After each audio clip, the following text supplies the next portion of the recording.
Just connecting. Okay, we're recording. Thank you. Well, a very good evening and welcome to this Meet Your Council event. Whichever councillors are encouraged to hold a Meet Your Council event as often as they can. Past events have included drop-in surgeries, ward walkabouts or stalls at events. Tonight's event is being held virtually on Zoom for obvious reasons. Ordinarily, councils plan their own Meet Your Council event with the assistance of Whichehaven's fabulous officers and get on and do their own thing. Tonight, we're very pleased that most of Evesham's 9 district councillor members have come together to present this event. As always, this is a non-party political event.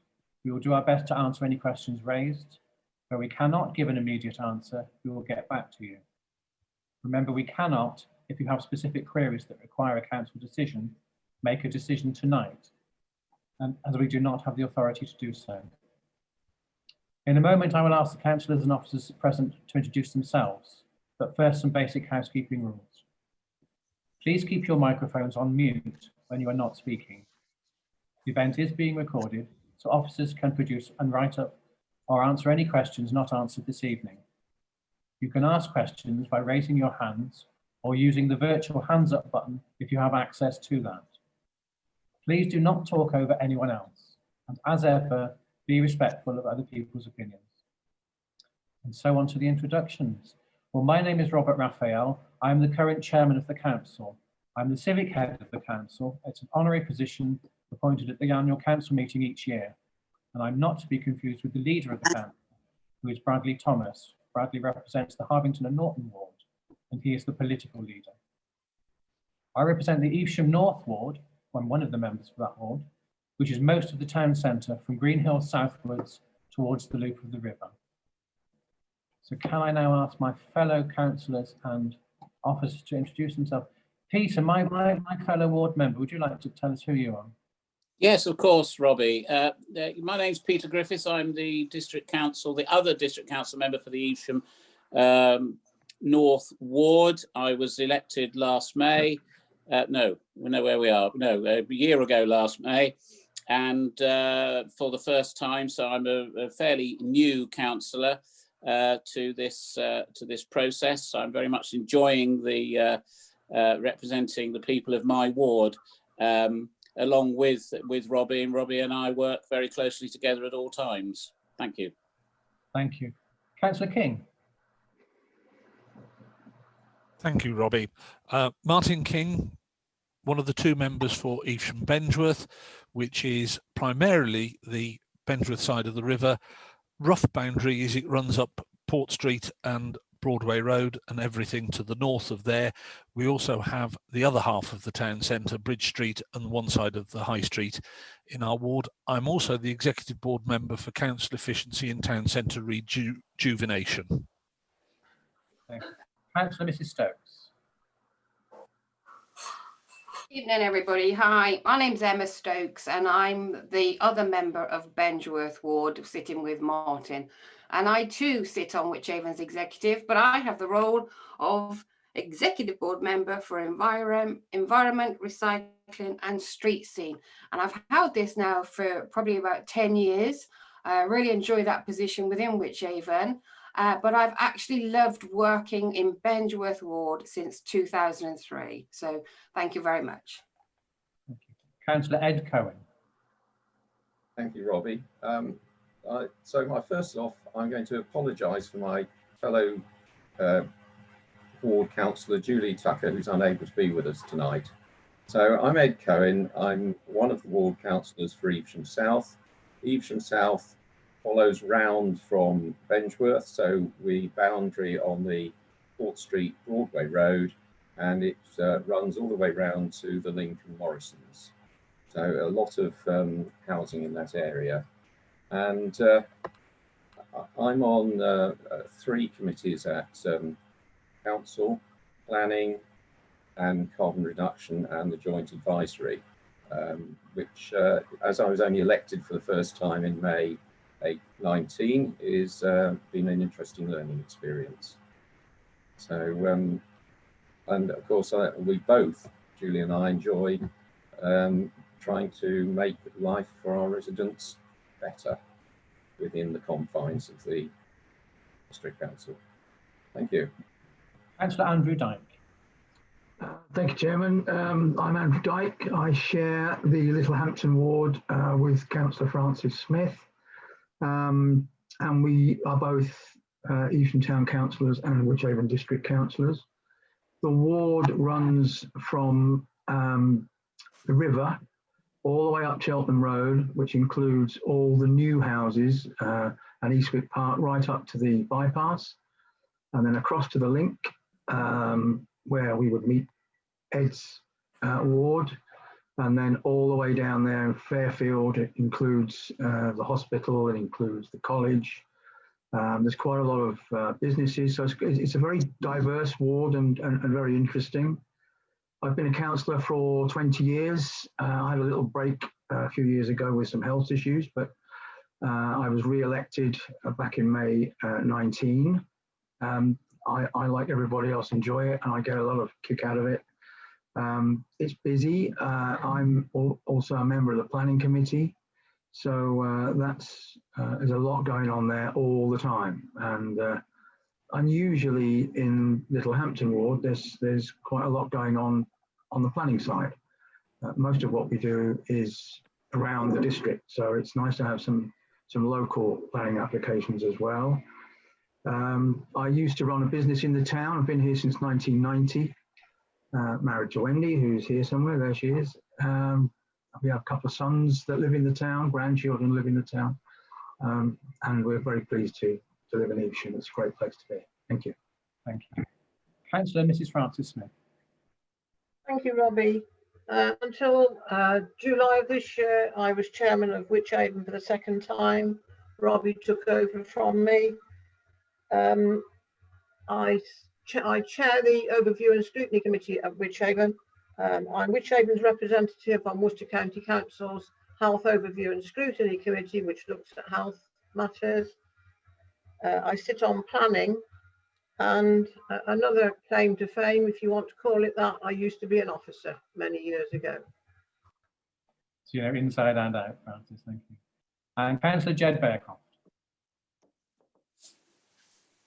Good evening all. My name is Jed Bearcroft and I'm the Wychavon District Councillor for Great Hampton, which runs all the way down to the River Isbourne. I'm also a Town Council. I'm just sitting in on tonight's meeting really and having a look and listen, and if I can answer any questions I will do. I'm also the Community Funding Panel Chairman for Wychavon District Council. So good evening to you all. Jed, thank you. And of course, Julie Tucker, unable to be with us tonight, makes up the 9. Up to 9 district councillors for the Evesham Town wards. Tracy, do you want to start as the officers? Yeah, my name is Tracy Perkins. I'm Wychavon's Communities and Engagement Officer.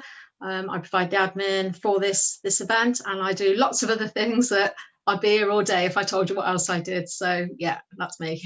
Thank you. And Brad.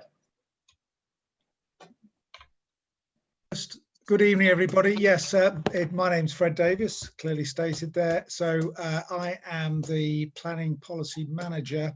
It's within Holly Jones's Planning and Infrastructure Department.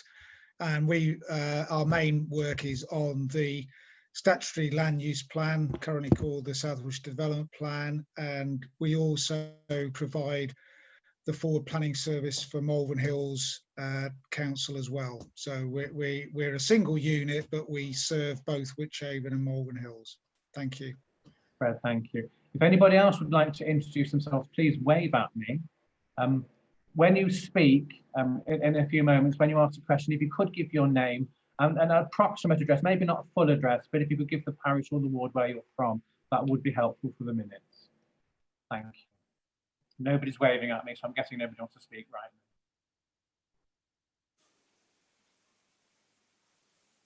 now. Wychavon has certainly stepped up to the mark during the coronavirus pandemic. We've distributed more than £32 million in support payments to businesses, prevented 38 people from sleeping rough, supported over 3,400, forgive me, I've lost my place, supported over 3,400 people with shielding, who were shielding with the Here to Help scheme, kept in regular contact with residents, businesses and parishes, and maintained our essential services.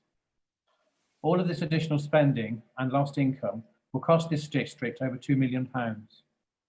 Wychhaven has a framework for recovery. Our Building Back Better recovery plan is based on 4 pillars: communities and the local economy, resetting the business of the council, councillors and democracy, and recovery of the organisation. All of this with a big focus on high streets, local economy and skills.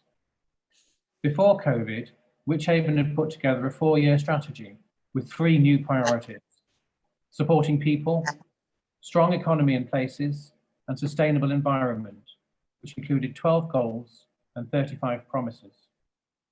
And finally, you may have noticed that we have a new chief executive.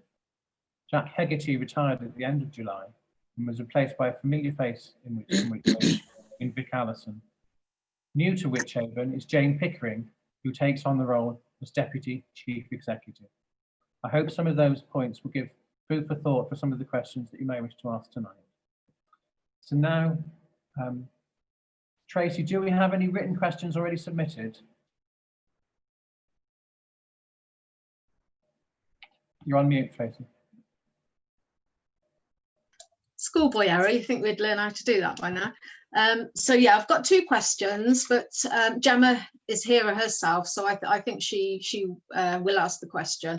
But the one question that I have got is, when are we likely to see the dog fouling regulations enforced in the Woodlands, open spaces and surrounding areas? And I think Ed might be able to answer that one. It's in South Ward, so it's Ed's ward. I'm guessing I might want to comment as well. Ed, do you want to join in? Yeah, I would be happy to. This is a point raised by one of our residents before lockdown happened in March. And so things have been slowed up. But I had a 3-point plan, 4-point plan to address the issue. Our Parks and Open Space team are going to put up some new signs. They have been prepared, but for various reasons they haven't gone up, reminding people to pick up.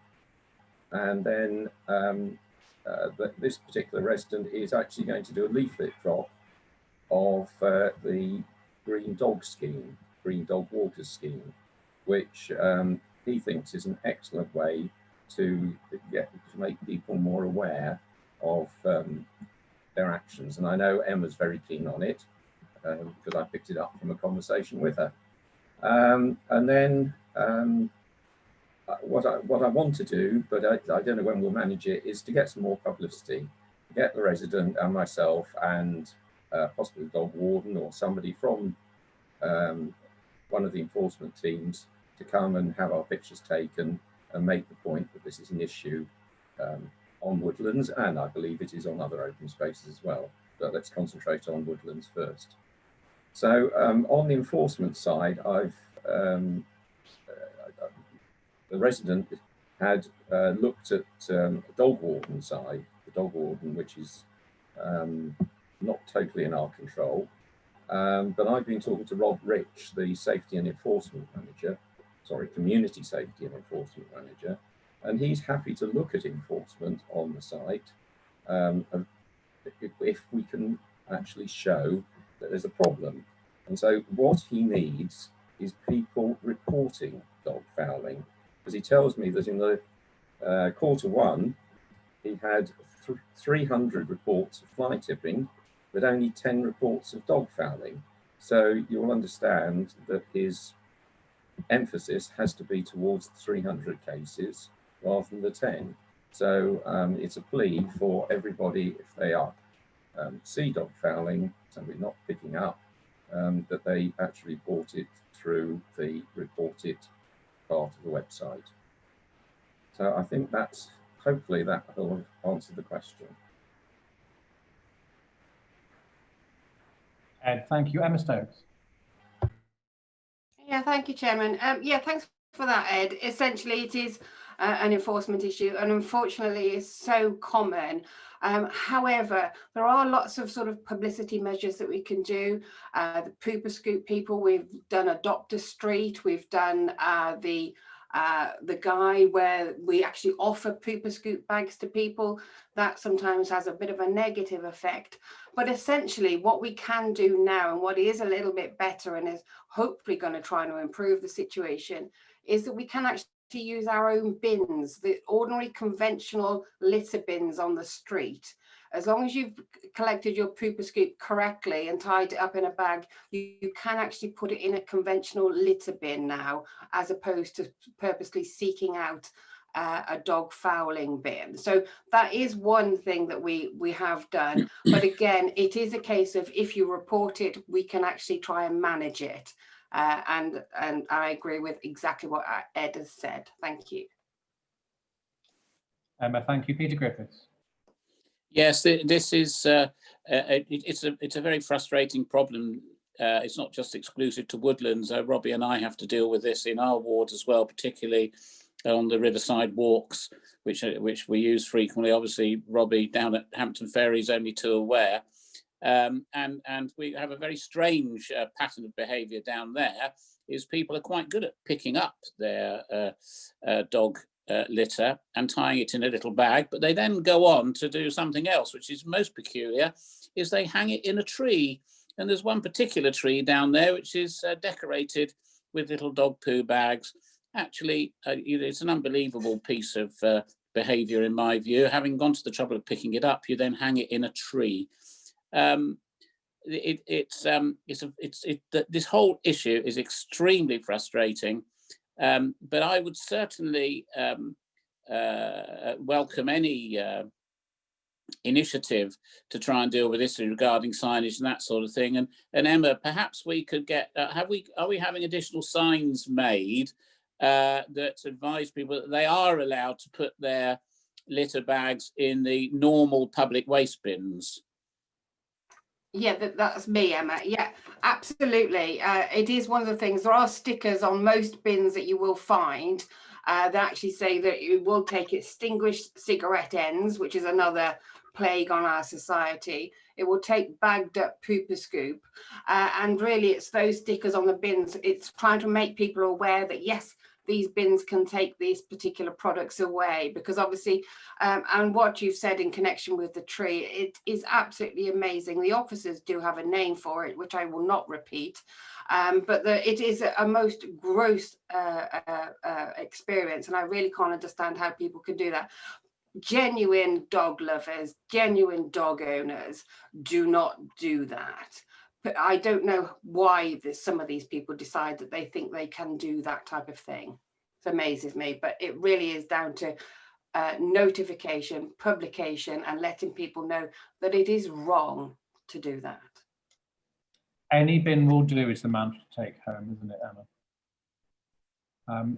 Tracy is the person who raised the question with us. You're on mute, Tracy. There's trouble with that tonight.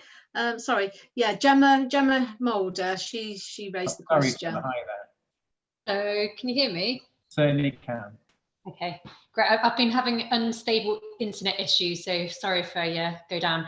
But yeah, I'm Gemma Mulder. I'm in the Bengeworth district. And my question was, I wondered if any of the councillors or officers here have any updates on the redevelopment of the Riverside shopping centre. Because I remember a couple of articles about 2 years ago saying that it was, there were plans, I think by Chase Commercial Limited, to develop it. And I just, wondered if anything had happened with that, because I just think the Riverside shopping centre has just been sort of not a great part of Evesham for a long time. So I'm just interested to hear if there's any news on that, but understand that COVID has happened since then, so it might not have, but just wondered if there's... Gemma, thank you. I think Martin King's going to update us on that. Thank you, Gemma. And yes, this falls very much within my remit as the exec board member for Town Centre Rejuvenation. There have been ongoing negotiations, and you are quite correct. There were initial proposals put forward and were publicised in the Evesham Journal and wider about 18 months to 2 years ago. The discussions were ongoing around the turn of the year, And unfortunately, as you've touched on, COVID has brought about a number of changes. The whole of the situation as far as the high street is concerned and what is required, what sort of retail options will be needed going forward, is very much up in the air at the moment. And secondly, developers are obviously, until there's some sort of clarity, a little concerned about how to go forward. What I can say at the moment is we are still in contact with the developers. There are negotiations and discussions going on about the scheme. At this stage, there is nothing further that can be announced. There's nothing further that is firm that we can say this is what is proposed. But rest assured, this is something we are very aware of. We are working with Chase and trying to chase, that's a bad pun, chase them up over that. Secondly, on a broader level with the high street, we have just, and we had gone out to tender just before COVID struck to appoint consultants to give us advice about what the future of the high street looked like. That was put on hold because there were going to be face-to-face interviews with the consultants. Obviously, in COVID circumstances, those could not occur. Those interviews did take place over Zoom last week, and we are now hopefully in the final throes of being able to establish which consultants will be assisting the district in preparing prospectuses for all three towns. I know this is an Evesham Matters meeting, and that's very much one of the three, but for all three. So the whole thing has been put back. It will be the standard excuse for everything, I'm afraid, probably for the next 3 years. It's been delayed because of COVID. Rest assured, Gemma, we've not lost sight of it. It is a problem. There are issues there. As soon as there is something we can publicise and put out, we will do so. Thank you. I hope that's of assistance. Martin, thank you. I've got Peter next, but Fred's also waving at me. Peter, would you mind if Fred went first? Yeah, of course. Yeah, no problem at all. Hi, I think Emma had her hand up for, I don't mind waiting. Emma, do you want to speak first? Yeah, essentially just agree with everything that Martin has just said, insofar that that Riverside Centre is actually in our ward, so we work very closely on that. And the one thing that has come out of this is the realisation that, you know, has the retail offer changed? You know, it will be quite interesting. COVID has been a particularly nasty virus that's affected this town tremendously, and we want to see it come out the other side much better. And I can't wait to get more into discussions with Chase. As Martin has said, we have been in regular contact throughout the years, and there's nothing we can actually yet release, but we're hoping to do so. And it is a case of that particular area is such a beautiful part of the town, and it could be made so wonderful. And there's so many opportunities that we can use to improve the town and improve that area. So I'm looking forward to working with Chase. Robbie, can I just come back just to put it into perspective? We'd had discussions with Chase either side of Christmas last year.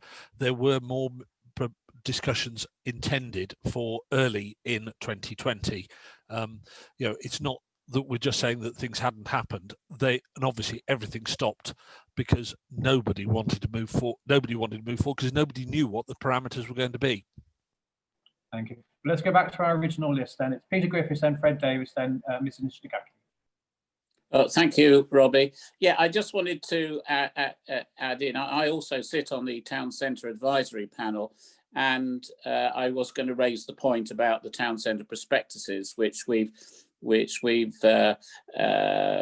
basically pushed forward now because we've got a dynamic situation caused by COVID. Our town centres are going to have to change.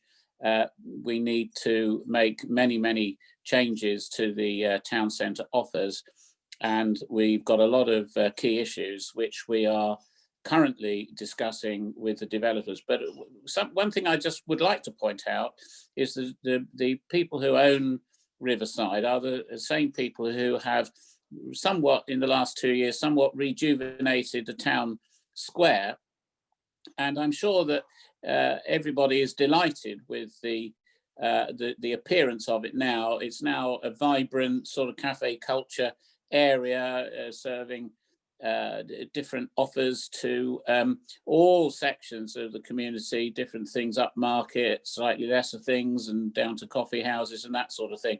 So I think that gives you a little bit of a taste of the way in which the developer will approach the riverside. But he's got to look at commercial viability. He's got to look at, which parts of the economy is he going to respond to, and what parts of Evesham, and particularly the park and the Abbey, is he going to try and emphasise and improve. I mean, that's really all I wanted to say. It's very much in everybody's minds, but it's a massive piece of development, and I know it's quite trying, but these types of projects do take years to get off the ground. I work in property development, have done all my life, so I have a complete understanding of the dilemmas, client and developer face. And so, we are in constant touch with the developers, as Martin has said, and I'm sure that the end result of this will be well worth waiting for. Thank you. Fred. Mute. Right. Thank you. I don't know the fine detail, but I know I was aware of an email that came across into my inbox today, and my boss Holly has asked the urban designer, who's Joe Bounds, to attend a meeting. The date hasn't been fixed, but I believe it's for the next few weeks, and I'm assuming that's to look at some proposals from the developer. So I know Chris Brooks is involved in it. I'm happy to, I'll check that out and feed that back to Tracy, but that seems to be imminent, looking at that. So if Joe's involved, there must be some plans to look at. So that's my working assumption. I mean, the bigger picture and the prospectus is an interesting point. Obviously, we had to do a retail study for the ongoing review of the Southwest Development Plan, which at that time, which is all pre-COVID, even pre-COVID, there was deemed not a need for any additional new floor space to meet projected expenditure.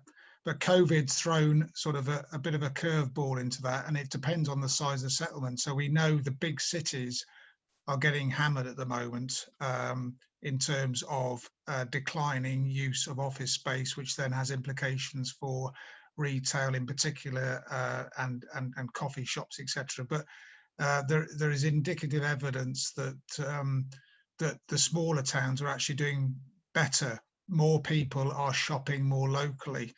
I think all we can say is, because the other factor also is now the government have changed the use classes order, so we're now got to get used to use class E that covers a lot more than the old A class, and A1 was retail. So I think you're going to see the need for more flexible space, and so whether it's more retail or less retail, but what we want obviously for all our towns is more activity, whether it's people shopping or more leisure uses.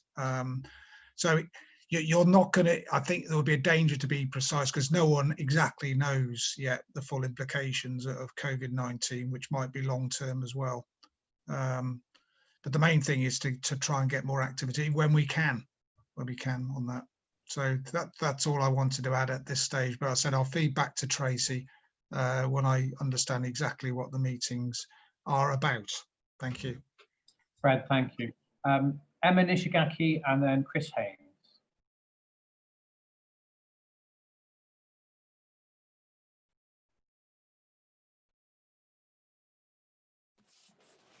Right, apologies for that. I was just taking myself off mute. First thing to say, I may have to cut myself off if there's a lot of traffic outside, which is starting my dogs off barking, and if they do, obviously, I'll have to reconvene. My questions are regarding a couple of planning issues. So I'm pleased that we've got the gentleman here from the planning, but they also go specifically to Councillor Stokes. Can I stop you just a second? We were talking about the Riverside Centre. Is this with regard to that, or is it a new question? Oh no, I had my hand up way before then, when you asked for people to put their hands up. Right, so this is a new question. Sorry, can I just ask Mr. Haynes, is yours a new question, or is it with regard to the shopping centre? Yeah, it's just a quick comment on the shopping centre. Sorry, can I take Mr. Haynes next then, Emma? Sorry. Okay. Okay, thanks. Just like to mention that, trying to help keep that shopping centre alive while the big developments are thought of. Transition Evesham Vale's been able to reopen the third version of our Imagine shop. And we'd like to thank the management of the shopping centre for letting us have that there. And also Sean Riley, one of the Wychavon officers, for helping us get the move in. And we hope that that's brightening up a crucial T-junction in the middle of that centre. And until something more substantial happens, hopefully other initiatives like that might actually bring some life back into that centre while we wait for the bigger developments. Thank you. Can I just come back on that? Thank you for the comments about the assistance of Wychavon officers. That's much appreciated by us as members. And I'm aware that from our discussions with the operator, that they are very interested in any short-term options that can keep the centre in use. So yeah, everybody's working down the same road. It's just, are there the opportunities out there? If anybody knows of them, please pass them on. Thank you. Are there any more comments or questions on the Riverside Shopping Centre? I can see none. Gemma, are you reasonably happy with the comments heard tonight? Yeah, that was really helpful. Thank you. Appreciate all the comments. Thank you. Emma, back to you. Hi there, sorry, I'm just making sure it's nice and quiet. Yeah, my issues regard planning, so they are ultimately directed at the gentleman from planning, but also to the leader councillor Raphael, Councillor Griffiths as being the councillor for Evesham North, and also Councillor Emma Stokes and Martin King for Bengeworth. There's two issues, but they both regard planning, and I'm trying to put a little bit of a lid on my anger over this. These are issues which I raised with planning, and I have evidence, email evidence of that, 17 months ago. It involves the absolute and abject rape of 4 listed buildings within the town, all by the same developer. Now, I am sick and tired of hearing we can't get access, we can't contact the developer. Those are untruths. The reason I can say that is that I have sat in opposite one of those buildings day after day after day with the door wide open and the owner with a bubble hat working. I have telephoned the planning department no less than 17 occasions, informing them of that. I refer the 85 High Street, which is in North Ward, next door to the post office.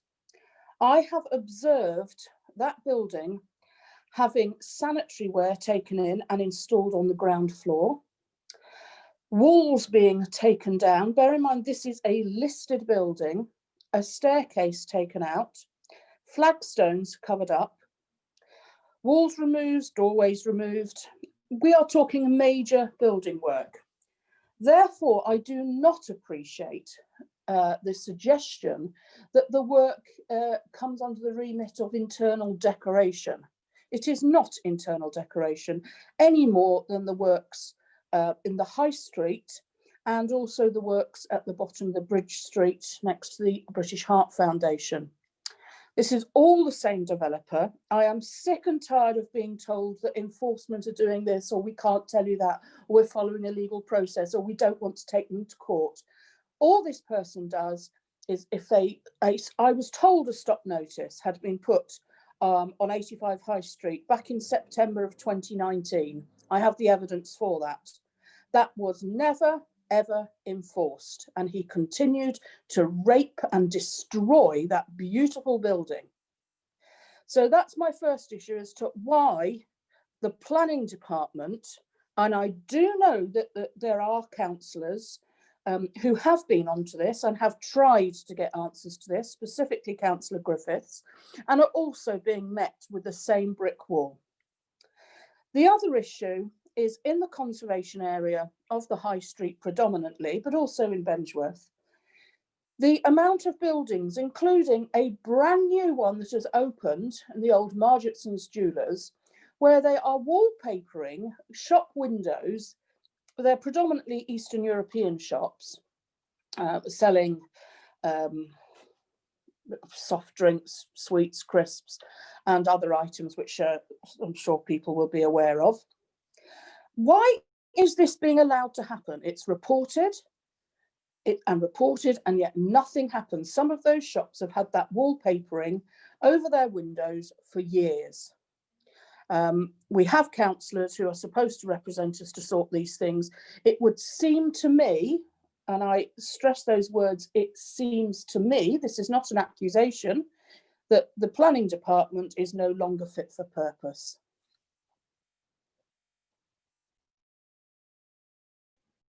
Fred, do you want to start this? Yeah, it's quite difficult for me to start on this because I'm in the forward planning team, so I just do not know the detail of this. I was asked to look at, there was an issue regarding a current listed building application. Again, I don't know if that relates to 85 High Street, but it's reference 20/01866 listed building, which Sarah Lowe's dealing with. And I think Evesham Town Council have asked for an extension of time to make comments on that, and that's been granted. And Sarah Lowe said she's looking to determine that application by the 12th of November. So I don't know if that's anything to do with what Emma's raised, but the point she's raised, I'm happy to go back to the relevant parts of the department to find out what the state of play is. I understand why people get frustrated, certainly on enforcement issues, but they have to follow a process, and you know that normally there are numerous ongoing cases at any one time. Is she able to sort of say who the developer is? Yes, Fred, I can. It's Brian Steele. He has previously, or it may have been his father, had enforcement action against them.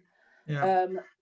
I have had personal conversations with him only from the fact that my husband works in the building trade and had previously done work for him. When he realised and he was asked to do work in the night so that nobody could see that it was being done, was the point which he severed all work communications with him. Prior to that, he was, he's also the owner, incidentally, of the properties which have got all the wallpaper and which are selling all the fake cigarettes, but that's a separate issue. Brian Steele's attitude is that he can do what he likes because he has not been taken to task. It's all very well saying there is a process to follow. Yes, of course there's a process to follow, but the process isn't being followed. Nothing is being done. This man had not applied for planning permission. I think the retrospective one you're referring to is 85 High Street, but I don't have those details in front of me. There is somebody from Evesham Town Council here, Councillor Scortoon, who is on the planning, so she may be able to answer that question. I really was hoping that it wasn't going to be more fobbing off of, well, there's a process to follow. There's a process to follow. So what? But why do you not intervene when you were given a heads up 18 months ago almost that this building is being raped, that he was just allowed to carry on with it and carry on and carry on and even put a new roof on the building, which, as it happens, looks like it is a reasonable thing that he's done there. But that's not the point. This has gone on and on and on. And I have been told, oh, well, we've only just been made aware of it. Until I proved to a certain councillor, that's not true. Here's a copy of the emails when I was communicating about this property back in the summer of 2019. So I'm sorry, I'm just so cross and angry about this. Somebody at Wychavon, whether it be the leader, whether it be Councillor Raphael, or whether it be sorry, I remember the Christian name as being Fred. Somebody needs to take ownership of this developer, Brian Steele, who has raked both buildings under the Allée de Dreux, which are now, you know, boarded up. Another empty business. If you want to find the empty listed buildings in Evesham, I would aver that they're all owned by Brian Steele. Fred, can I ask for clarification and for everybody else? When the facade of a building is changed, there's obviously a planning application necessary. When it's internal works, at what stage does it need a planning application? It's the status of the building. So like normal buildings, obviously we wouldn't be able to touch it. If it's a listed building, it depends on whether it's grade 2, 2-star or 1. So 2-star and 1, they would need permission to do any internal works. I think 2, it's only if it's external works. As to the papering over the window, I'm sorry, I don't know whether that requires, I guess normally it wouldn't, but in a conservation area it might. All I can do is find out what the latest state of play is. I say some of I understand the frustration, and for some people, they don't care about being taken to task because they know at the end of it, the penalties, unless it's taking a building down, you know, they're asked to put it back in play. In terms of fines at the end of it, some of them have already calculated that they're happy to take those on the chin. You know, that's not the local planning authorities' role. That those are the fines that are levied by the courts at the end of the process. And for some people, it's not a disincentive. So we have to bear in mind, you know, I've been at Wychavon for nearly a quarter of a century, and there have been individuals, and I'm not going to name them now, some of them have spent time at Her Majesty's pleasure, knowing that they would be, but they're making pots of money while they're in prison. You know, sometimes we can confiscate it, but they play a game. You know, these aren't conventional people. Thankfully, they are a minority, but they are exhausting to chase and harry and you know, bring them to task. Fred, thank you. I know that the Margetsons building is being looked at. Peter Griffiths. Yeah, thank you, Robbie. Yeah, I've been aware of these buildings, and particularly the ones in our ward, since I was elected, and I've had a constant dialogue with the planning department over these. Certainly, 85 High Street had enforcement action taken on it. A lot of the internal alterations that are going on actually flow from a planning application which was started several years ago. I did some research into it. It received planning consent to be converted from its current retail use into a sort of restaurant pub type of tea rooms type arrangement, and there were some pretty extensive internal alterations shown on that, which they have executed more recently.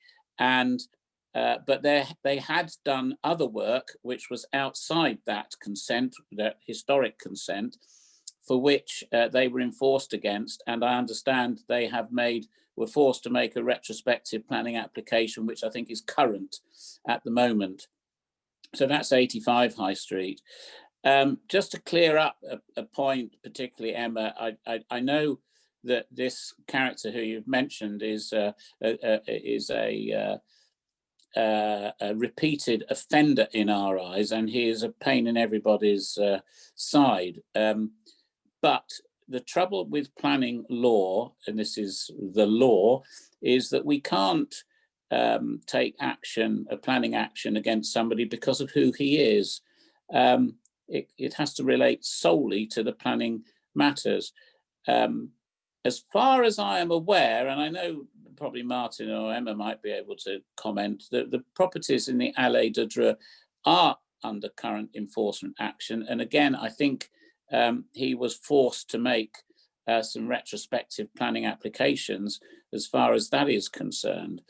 But the difficulty that we have as councillors is once this thing goes into enforcement, it potentially becomes legal, and it's very difficult for those officers who are dealing with it under difficult circumstances, because obviously you've got uncooperative building owners, it's very difficult for them to update us. We had a session last night, a Zoom meeting last night, and I had a bit of a moan about this then regarding exchange of information, and it is quite tricky to deal with, but I still think that we could do a lot better. And finally, your point about the wallpapered shop fronts, I am in a one-to-one conversation with Holly Jones about this at the moment, because it's another one of my bête noirs. People changing the character of shops by sticking stuff all over them. Yes, we've now got the former Margetsons. They've done the same thing. That is under enforcement at the moment, or is about to go into enforcement. Another one I spotted, and Martin will know it, the old Magpie Antiques at the bottom of Port Street, which is now a Strange supermarket, has now painted itself some lurid colour of blue in the last few days, and it's absolutely horrendous. I don't know whether that's a listed building, but I'm fairly sure that corner is a conservation area, is it not? You know, it's a constant battle. But what I am asking Holly to do, or to consider, is developing some sort of planning policy about this habit of wallpapering their shop fronts and their shop windows, because it wouldn't happen in Broadway. It doesn't happen in Pershore. It happens a bit in Droitwich, but Evesham seems to be the epicenter of this habit. And I detest it, and I will do everything in my power to bring it to an end. Thank you. Emma Stokes. Yeah, thank you. As regards the wallpapering, it is lining of the inside of the shop window. As others have said, it is not a planning issue, because yes, it is. Why, as a marketing person, would you cover up your windows? The only policy that is in place is regard the language. So the language it has to be in English. That is a particular policy. Regarding 16 High Street, I think there should be some answers from there. Martin has been very updated on that. Martin keeps that one alive in Bengeworth and is regularly updating me on that. So I let him speak on 16 High Street. But I do sense the other Emma's frustration. You know, 17 months to get something done when it's a listed building, it seems such a long time. Martin and I were both successful in actually getting enforcement action sorted against a developer in Bengeworth, but the property wasn't listed. But Martin and I sat there and watched them put the showers and baths through the windows. But we did succeed. It just took too long. And that's the process. The process is there. The process will work. It just takes too long when it comes to a listed building, and we need to protect them a lot quicker. I agree with you, Emma. Martin, did you want to add anything? Thank you, Robbie. Fred summed up a number of the problems right at the outset. We are hamstrung and we are constrained by what the law allows us to do. Perversely, there is very little we can do when somebody starts work without obtaining consent. It seems bizarre, it seems crazy, but that is the constraints that we are given by central government. If we want those changed, we need to lobby, and we do push to central government to have some of these things improved. But please do not try and blame the district council for the shortcomings that are imposed upon us because of the constraints that the legal system puts on us. We talked about 16 High Street a few moments ago. After a lot of battles and a lot of effort, a retrospective application was submitted for 16 High Street and approval was given for the reinstatement of the shopfront. Strangely enough, for whatever reason, although we have now got planning permission in place to have the shopfront reinstated, we have no means of making the owner do so. He was able to take it out without planning permission, in breach of all sorts of things. He's now got consent to put it back, and we're happy with what's being put back to reinstate the original, not the 1960s naff that was there before in the interim, but we can't make him. Those are the constraints that we suffer under. It is a problem. It is a difficulty. Please do not think that we sit around allowing the officers to just do nothing. As has been alluded to by a number of people, we are often chasing them. There are data constraints, GDPR. It is very frustrating. We find it frustrating. Just one final point.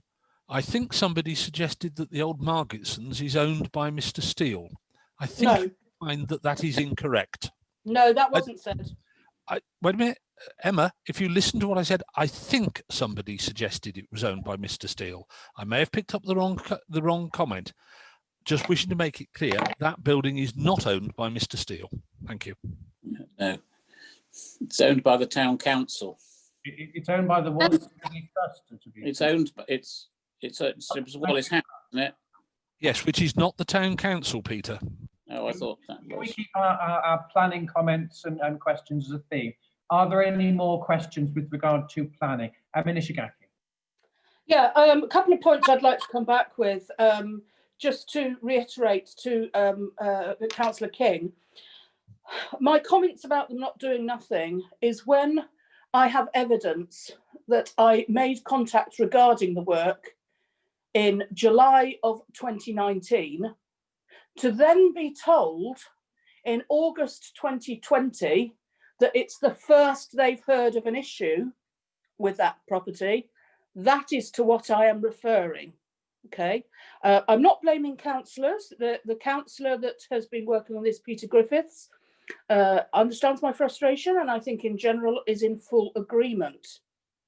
I don't really, I understand what you say about the legal constraints. However, that doesn't make it okay.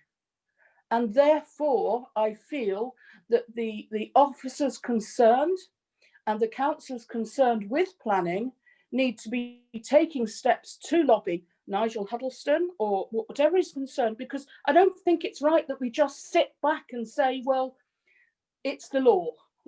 So therefore we'll do nothing about it. Second point, no, I didn't say that it was owned by Brian Steele. I was asked who the developer was, to which I was referring to the internal raping, and I said that that was Brian Steele. The reference to Margitsons was the papering from inside. No reference was made to the owner. I'm fully well aware that it's owned by, I think, the Warris Smedley Trust, which is under one of the town council, I think, acts as Robbie can explain. Robbie Rayfield will explain that, I'm sure. Finally, can I have a clarification, because we seem to have a disagreement between Councillor Griffiths and Councillor Stokes. Councillor Griffiths is under the impression that in a listed building in a conservation area, the wallpapering of windows is not allowed, whereas Councillor Stokes stated that it's not a planning issue. So could they decide that between themselves, so that I'm aware? We will come back on that, but I think it may be subject to advertising regulations, which is yet another set of slightly different regulations.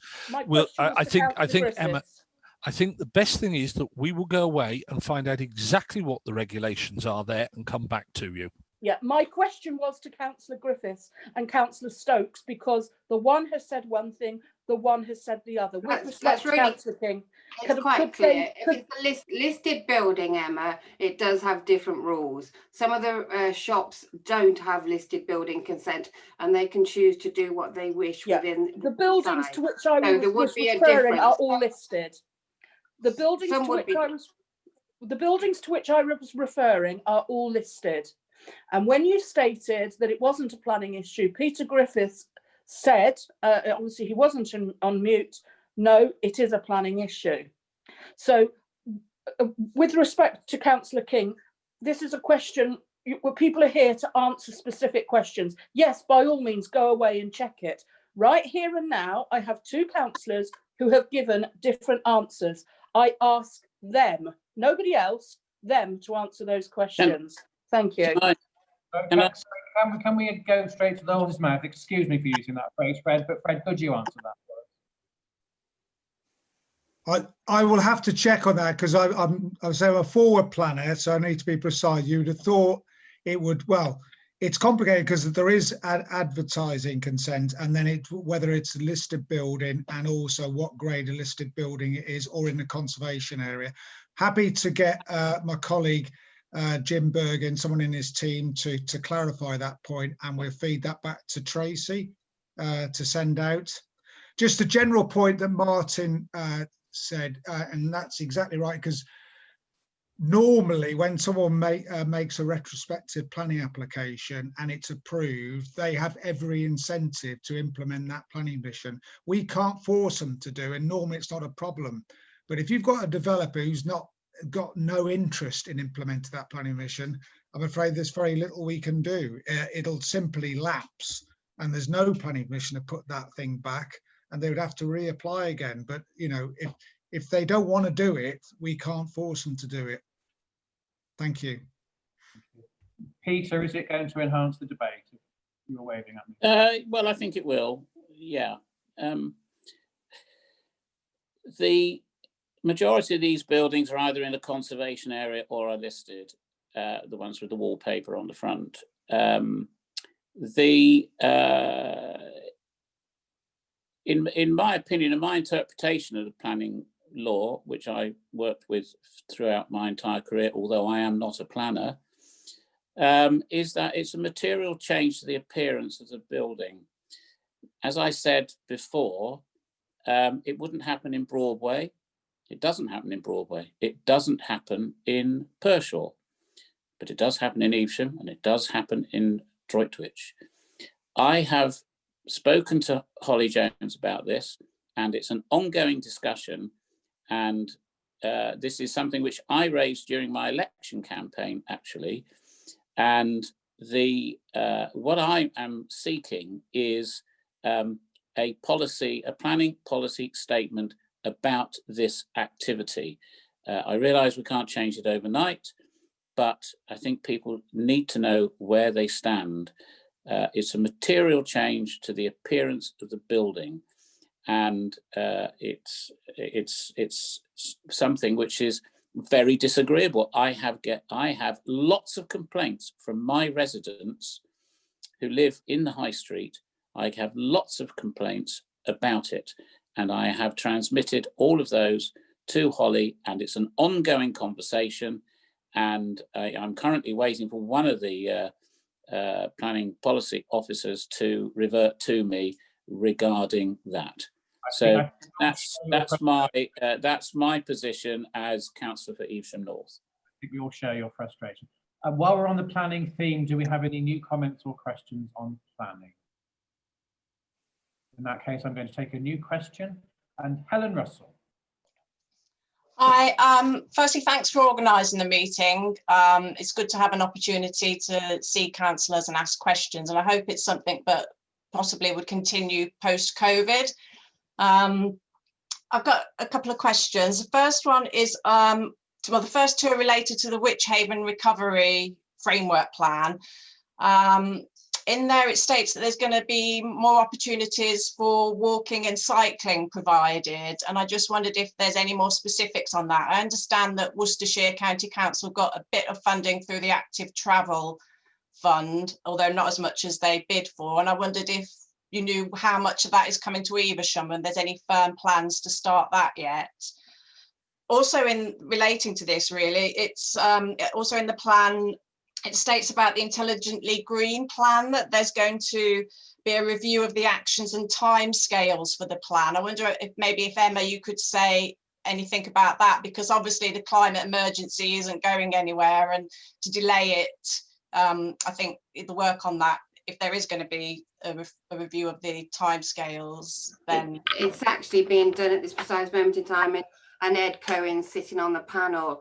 The panel was formed last week to review the targets and to ensure that it is up to date and is moving forward as best as it can and as fast as it can. You're quite right, Helen, this isn't going away. We've had this in hand for several years already, and we will consistently and completely work towards the implementation of the Intelligently Green Plan as quickly as possible. There were members that were very negative towards the plan, and that really wasn't very helpful at all, when it could have been such a brilliant plan. We've all going forward, moving it forward, taking it forward with the help of Ed, with the help of, I think Julie's coming in. We've got energy people coming in to discuss things with us. So really, I'm quite confident that we will move that plan forward very quickly. Emma, thank you. And Can I comment on the active travel front, Helen? At this moment, we do not have specific commitments from the county as to what may or may not be done. Discussions are ongoing. There are liaison meeting, and there is an event happening in the near future where things will be moved forward. So in response to your specific question, what is happening, we can't give you a definitive. Like was said about the Riverside Shopping Centre, when we know something specific, it will be announced. We will not keep things in the dark. When we have that, it will be put out. We are hopeful of being fairly innovative and pushing forward. We have to work with the county. We have to work with the funding. We will have to wait and see how it can all be put together. Thank you. Thank you. Peter Griffiths, then Ed Cohen. Peter. As I said before, I'm sitting on the Town Centre Advisory Panel, and one of our main planks is pursuit of active travel policies. And there is a small working party. I'm just sort of putting a bit more meat on Martin's bone at the moment, which I'm sure he won't mind. There is a small working party in each town. So there's one for Evesham, one for Pershall, one for Droitwich, who are working on the active travel routes. This is another one of my personal goals, is to create well mapped and signed cycle and walking routes through the towns and in between the towns. And there is a small working party currently in Evesham, because we're talking specifically about Evesham here. There is a small working party. We're working with Henry at the County Council to establish what is going to be possible, Helen. There's, obviously funding is one issue. We don't quite know how much it's all going to cost, but what we're trying to do is cement in place the actual routes that we want to major on. So as far as Evesham is concerned, there are already some cycle routes, but there are lots of bits missing, and there is no main route north and south, and there is no main route east and west. One of the missing links is the Hampton footbridge, which we are trying to progress with the various interested parties, or in the case of the developer, the disinterested party. So we are trying to establish exactly what we are able to do. Evesham is blessed with some nice wide streets. There is no reason why we cannot have good, safe and clearly marked cycle routes and walking routes across the town. But some money has been spent recently on one that goes through Four Pools from the bypass. So there is a lot going on. I'm also involved in another initiative which is linking Evesham with Ulster and Stratford-on-Avon, and I've got a meeting actually in the diary with Nigel Huddleston in the coming days regarding that specific route. And there is also another part of the same route, but to link the town centre to the valley on the north side of the bypass, which at the moment is a treacherous place to get to for anybody in anything else other than a car. That we are looking at a cycle and walking route, a safe cycle and walking route for that as well. I've personally walked it myself. It's very viable. Robbie knows about it too. So there is quite a lot going on, but it's not fast enough. We need funding and we need action, and that's what we're pushing for. Thank you. Ed Cohen and then Robert Hale. Ed.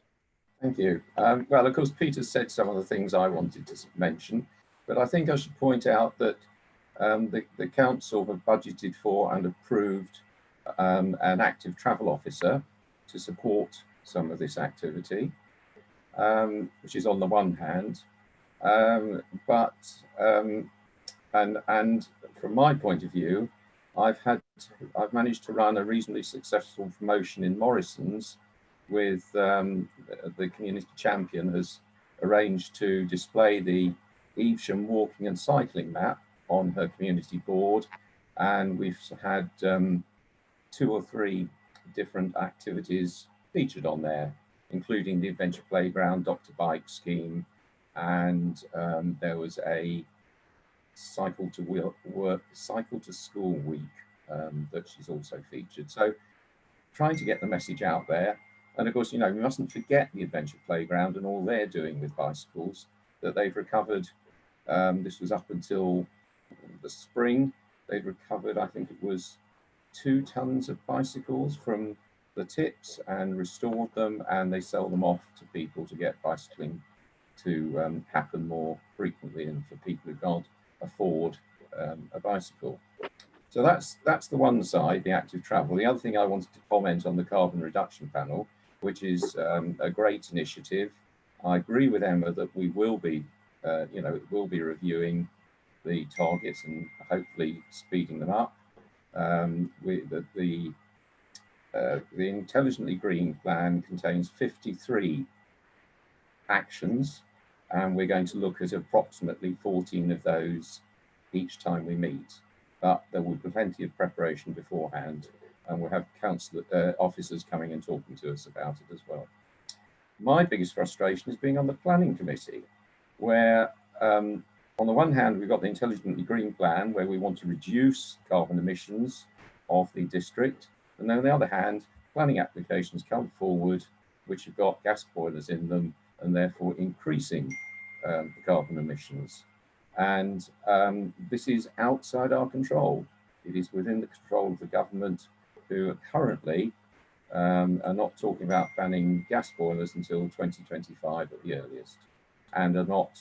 And we also need stronger building regulations to get better insulation. I'll leave it at that. Thank you.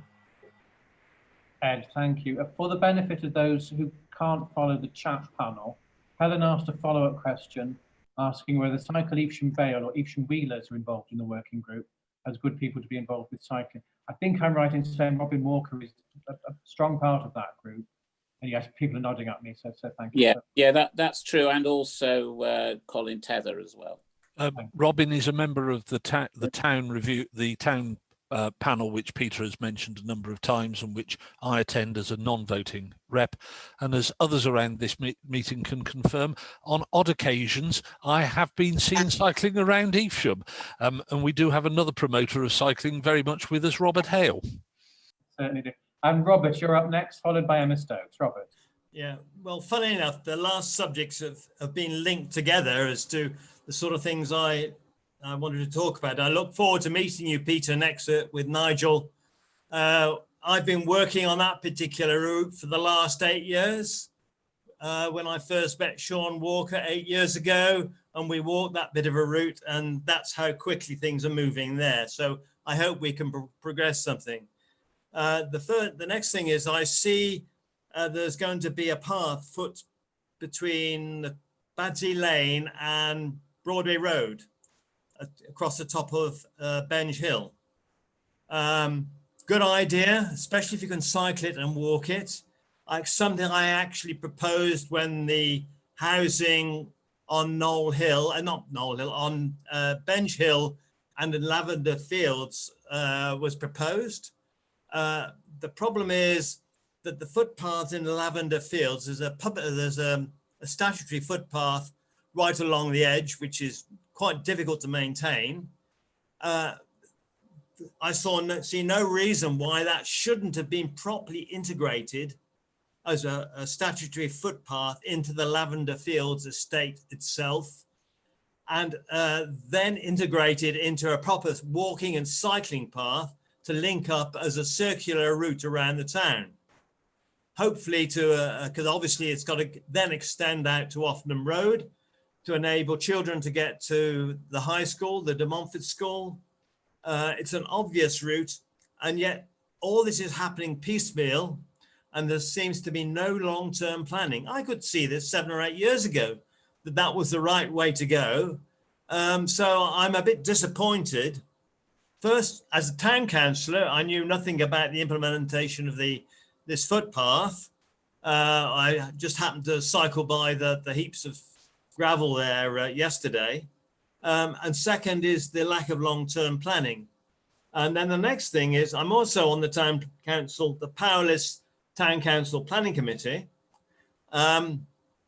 And looking long-term, there's lots of, and it's going to increase conversion of small areas for housing or accommodation.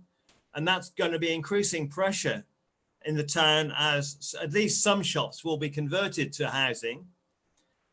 Yet we're not allowed to comment on parking and traffic,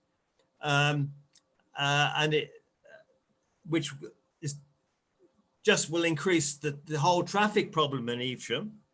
And as to the larger estates that are so badly designed, they're not housing estates, they're car parks primarily, where the roads are designed first and the houses around them. You may know I do a little bit of a running.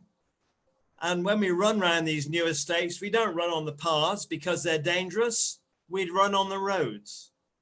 I'd like to see some modern design in our estates for people to live in space, but not, and to use modern parking for cars if they're absolutely essential. And then, to my mind, that actually means underground parking, which they do on the continent widely. Thank you, Robbie. Thank you. Emma Stokes. Yeah, I think Chris Haynes wanted to come in connection with the Intelligently Green plan, but mine's incredibly quick. What we need to do really is to encourage children to start to cycle as the mainstream. You know, Robin Walker taught me to cycle only a few years ago, and I think we can start working on a cycle proficiency test that they used to do at school. And I think Robin has started working on that. And I think those are the positive steps that we can take from these type of meetings and start encouraging people to use active travel at the beginning so they can get to school. And then that makes life so much easier for later on. It keeps them healthy, health and well-being. There's so many positives to cycling. Unfortunately, I won't cycle down Port Street at this precise moment in time, purely because of the traffic. And Ed and Martin both know that. But from a cycling proficiency perspective, I think mothers and fathers would be a lot happier knowing their children were a little bit safer. So that's one of the routes I'd like to go down or pursue. Thank you. Sorry, Chris, I missed you waving at me. Did you want to join in? Yes, if I may. I was a little concerned that Emma seemed a little worried about the support for the IG plan when she spoke earlier.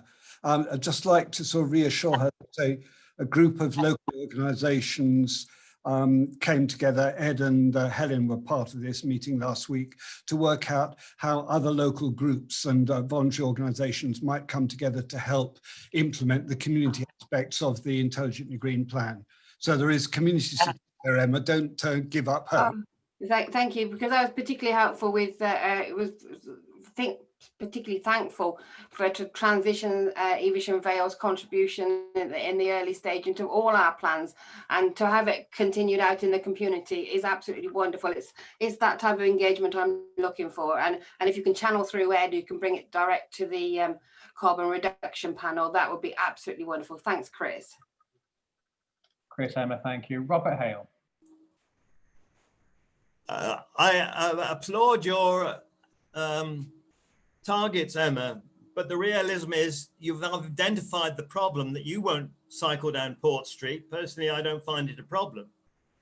But I have as an acquaintance I know who lives on Lavender Fields with a son who goes to Benjwith School. And she is worried about him going there by himself. Now he ought to be able to cross the Badsey Road by himself and then cross down, well, there's various ways from there, down Elm Road or what have you. But the new Elm Road roundabout has solved the traffic problem, but it's actually dangerous for pedestrians crossing there because it's so badly designed, especially when the traffic is low. So you can have your wish list, but unless you get some proper good design, you'll fail in your aspirations. I'd be interested in Fred Davis's thoughts on future planning and more modern housing design for estates and what have you, especially with the pressure on this area for more housing. Thank you. Well, Helen's questions were on active travel and the intelligently green. Are there any more comments or questions based on that theme, please? Chris Haynes. Thanks. Yes, just to remind people, those who weren't aware, back in April and May, in the sort of heat of the COVID emergency, we were worried about the street access and so on, that several of the groups in Evesham came together. Ed was part of that, Robert Hale was part of that, and we did put in a number of plans for ways in which cycling could be improved. Right, they were motivated immediately by the COVID emergency, but there are some plans on file in those documents. And particularly, Emma, a number of people were concerned about Port Street and what could be done. It needs brutal decisions, such as one conclusion we came to was maybe Port Street should be made one way. Now that was done in the heat of the COVID reaction, but I think that we have got to look at some radical decisions. And I'll just mention it. I've been interested to see that certainly some areas of London have started to adopt many of those ideas of closing streets off to through traffic and so on. So I would hope that the councillors would support and have the courage to actually consider some of those rather more radical traffic management plans. Absolutely, Chris. I mean, we've watched the London traffic being monitored, and it's working in certain areas, and certain roads are closed, and they were closed very quickly. So it can be done when the will is there, isn't it? And this is what we need to capitalize on. The actual will is there at this precise moment in time to, be healthy, go out and about on your bike, and be safe. And that's the important thing. So yeah, absolutely capitalize on that. The only thing is, it's a county council. We can only persuade the county council, and we do with every planning application that comes our way. We challenge the highways decisions at this precise moment in time. Ed and I are battling to try and get a crossing on a sensible piece of road which has a car or a lorry going past it every 4 seconds, and you'd have thought there would have been room for a crossing at that particular point. So it is, Robert, we do look at these things, but we can make our points known, but at the end of the day, a highways engineer is a profession, and it is we as car drivers, we think we can solve the world, and we try and put in ideas, but it's their profession and they are the people that are paid to make the decisions. We just disagree with them on a lot of the times when it comes to certain things that we know in a local area that we could do better. I think the one point that Emma made in there is that these are not things where the solutions and the imposition of solutions lies in our hands. We can only lobby for things because highways is a county council issue. This is the district. We are the district councillors. We do what we can. We lobby where we can, and we're grateful for some of the support on the issues that we get from other groups outside, particularly when they bring ideas to us. And here I'd like to pay tribute to Ed on some things. He's brought points to us that we did not know about.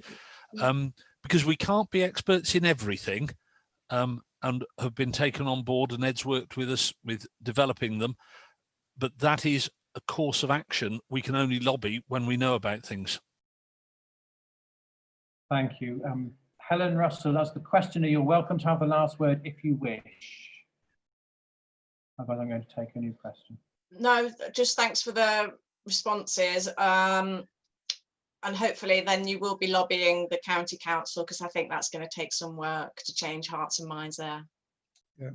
Can I just add a few points there? Fred was waving at me. Yeah, Fred. Just a couple of things. So things are getting more positive. I mean, we talk about the county council as though they're all petrol heads, but there are officers at the county council who are very much supportive of the things that have been spoken about tonight. I'm not saying sometimes there are members of Worcestershire County Council who don't necessarily see that way for different reasons. And so currently there's a bit of an obsession with roundabouts, and we all know that roundabouts aren't particularly cycling or walking friendly, and also very expensive. But we should point out, you know, we've got Joe Bounds now, the urban designer, and just to say that, you know, urban design isn't about how pretty things look, it's about how things function, and that includes the roads. And certainly as we're planning the strategic allocations at the moment, we know we have to do so much better, and they are being designed with pedestrians and cyclists at the fore rather than the car driver. We can't stop car driving. That's always, you know, some people necessarily need their car, but we need to design places such that they need to use their car less. You know, if they're commuting out of field, you know, if they're not near a railway station, they're going to use the car. But local trips, we should be absolutely making sure that, you know, 80% plus of those are made on foot or cycling. I mean, local within a kilometre. There's no reason why we can't do that. Does need investment. And sometimes, you know, we've talked about Port Street there. It's a very restricted space. So unless you do something radical, make it one way, and allocate more space to pedestrian thing, it's difficult. I have to say, I'm a confident cyclist, and I tend to go out when it's congested. I live on the edge of Worcester, and it's when it's free flowing that it's more dangerous to the cyclists. I don't mind filtering. Obviously, there's a pollution aspect to it as well. But just to say, it is getting more positive. You know, we've got our leader, Boris, who said, you know, positive things about that. And I think you'll get more people doing, but a lot of people will be reluctant until they see that infrastructure going in.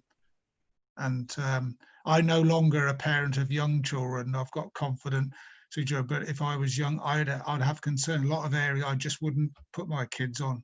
It is too dangerous. Thank you. Thanks. I think that's an excellent segue into what will probably be our final theme for the evening. And it's a new question from Naomi Morris. I hope you, Naomi, is still with us. Yes, I'm here. It's just, I'm here from housing. So I do have to dial off shortly, but I just wanted to see if there were any questions around housing and homelessness, because I know it's been a key area of debate during COVID. I thought you were raising a question with regard to housing. Thank you. Do we have any questions, any further questions? Robert Hale.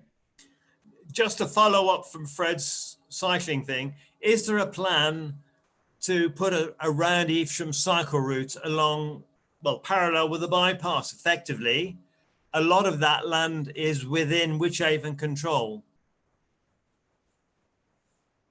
I'm not involved in that, but I say there will be a new active travel officer who I guess will be coordinating that and liaising with the county and other interested bodies. I think the answer, Robert, is I'm not aware of one, but as Fred's just said, there is an active travel officer commencing work at the district, and that is something that we could ask them to find out whether there is a plan, or if not, what are the possibilities for such a plan. I think, I'm not quite sure, Fred, when the active travel officer arrives. Is it the middle of next month?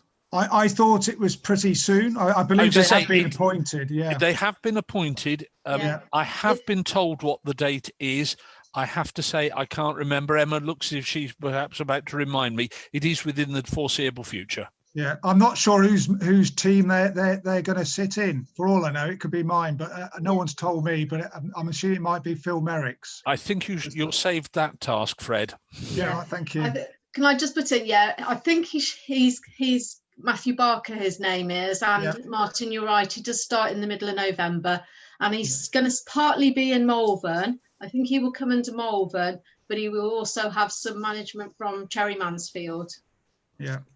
Sorry. Just point out, Matthew was my counterpart at Tewkesbury Borough Council. So he's a planning officer who's seen the light and now become an active travel officer. So when do you see the light, Fred?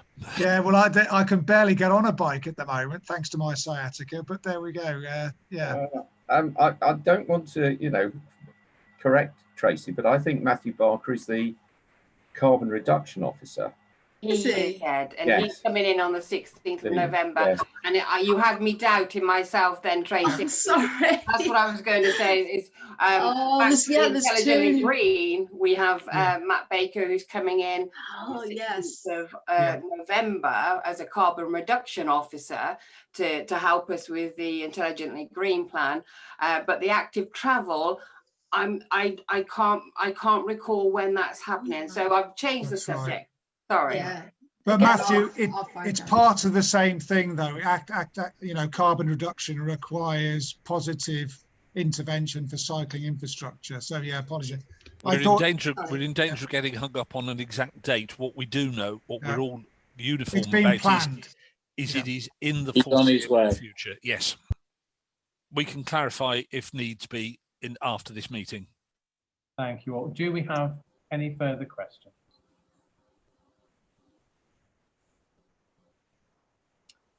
Silence was the reply.